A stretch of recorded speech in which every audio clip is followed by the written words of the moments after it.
Halo teman-teman, salam sejahtera untuk kita semua. Kami dari Angkatan 55, Kelompok 2, terdiri dari Uli Verha, Veronica, Verywell, Vincerin, Visialton, Vita, Wida, Wilona, Winter, dan Wira Septin.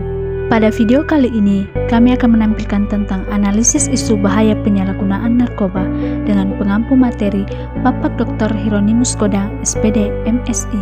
Bahaya dan dampak narkoba atau narkotika dan obat-obatan pada kehidupan dan kesehatan pecandu dan keluarganya semakin meresahkan.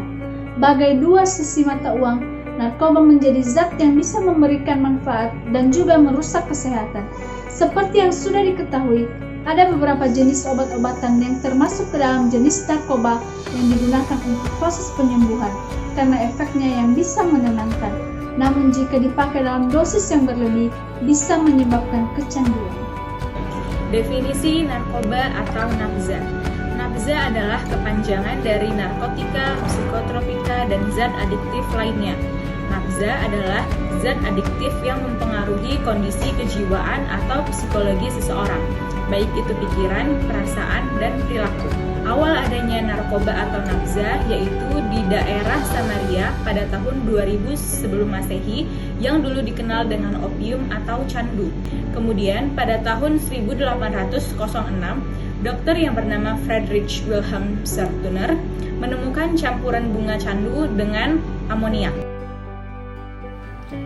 Nafza, yang pertama narkotika, dua psikotropika, dan tiga zat adiktif. Narkotika adalah zat atau obat yang berasal dari tanaman atau bukan, baik sintetis maupun semi-sintetis, yang dapat menyebabkan penurunan atau perubahan kesadaran, hilangnya rasa, mengurangi sampai menghilangkan rasa nyeri, dan dapat menimbulkan ketergantungan.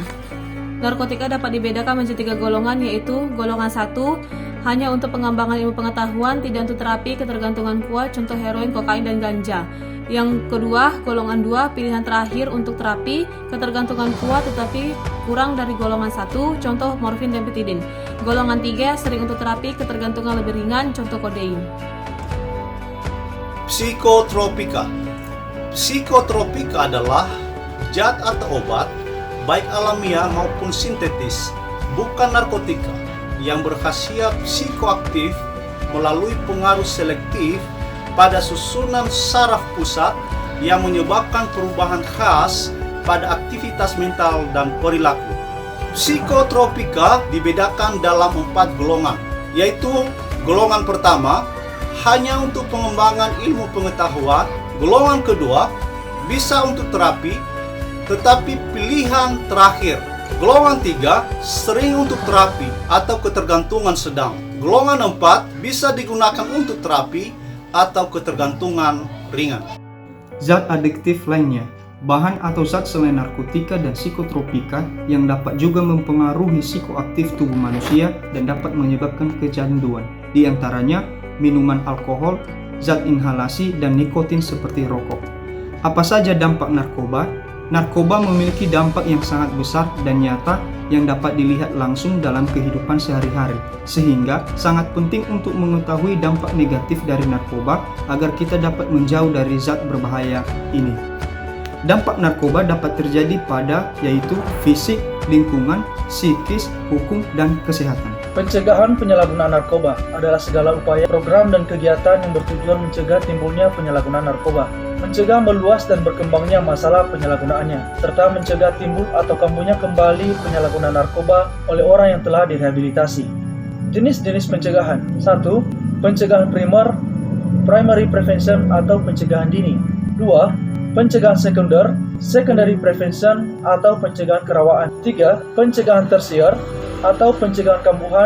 Pencegahan primer atau pencegahan dini adalah segala upaya, program, dan kegiatan yang diarahkan untuk meningkatkan daya tangkal anak atau remaja, keluarga, dan masyarakat untuk menghindari atau menolak penyalahgunaan narkoba. Sasaran utamanya adalah anak atau remaja, keluarga, dan kesatuan masyarakat yang belum terkena masalah penyalahgunaan narkoba. Pencegahan sekunder atau pencegahan kerawaan adalah segala upaya, program, dan kegiatan yang diarahkan untuk meningkatkan harga diri, kesadaran, dan tanggung jawab sosial para anak atau remaja, keluarga, dan kesatuan masyarakat yang kondisinya rawan penyalahgunaan narkoba. Pencegahan tersier atau pencegahan kekambuhan adalah segala upaya, program, dan kegiatan untuk mencegah kekambuhan atau relapse, penyalahgunaan narkoba dari mantan penyalahguna yang telah direhabilitasi atau disembuhkan. Pencegahan kekambuhan sulit dilakukan dan sering menemui kegagalan karena kurangnya tujuan jangka panjang setelah rehabilitasi. Adapun faktor penyebab penyalahgunaan nafza, yang pertama faktor pendorong, seperti pengendalian diri lemah, keluarga, gangguan perilaku, pemberontak, tidak berprestasi di sekolah, tidak diterima di kelompok, dan berteman dengan pemakai. Faktor kedua yaitu faktor individu, seperti periode remaja, ingin tahu, coba-coba, dan ingin diakui teman. Dan ketiga, faktor lingkungan, dari keluarga dan pergaulan. Berdasarkan instruksi Presiden nomor 6 tahun 2018 tanggal 28 Agustus 2018 tentang Rencana Aksi Nasional Pencegahan dan Pemberantasan Penyalahgunaan dan Peredaran Gelap Narkotika dan Prekursor Narkotika tahun 2018 sampai 2019 terdapat 4 garis besar rencana aksi. Yang pertama, rencana aksi pencegahan, yang kedua, rencana aksi pemberantasan, yang ketiga, rencana aksi rehabilitasi, dan yang keempat, rencana aksi penelitian dan pengembangan penanganan penyalahgunaan narkoba dan prekursor narkotika. Langkah-langkah mengatasi kecanduan narkoba. Yang pertama, melakukan pemeriksaan. Yang kedua, detoksifikasi.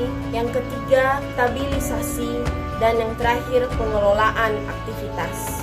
Adapun peran ASN dalam penanggulangan nafza. Yang pertama, sebagai tenaga pendidik, peran guru antara lain sebagai motivator.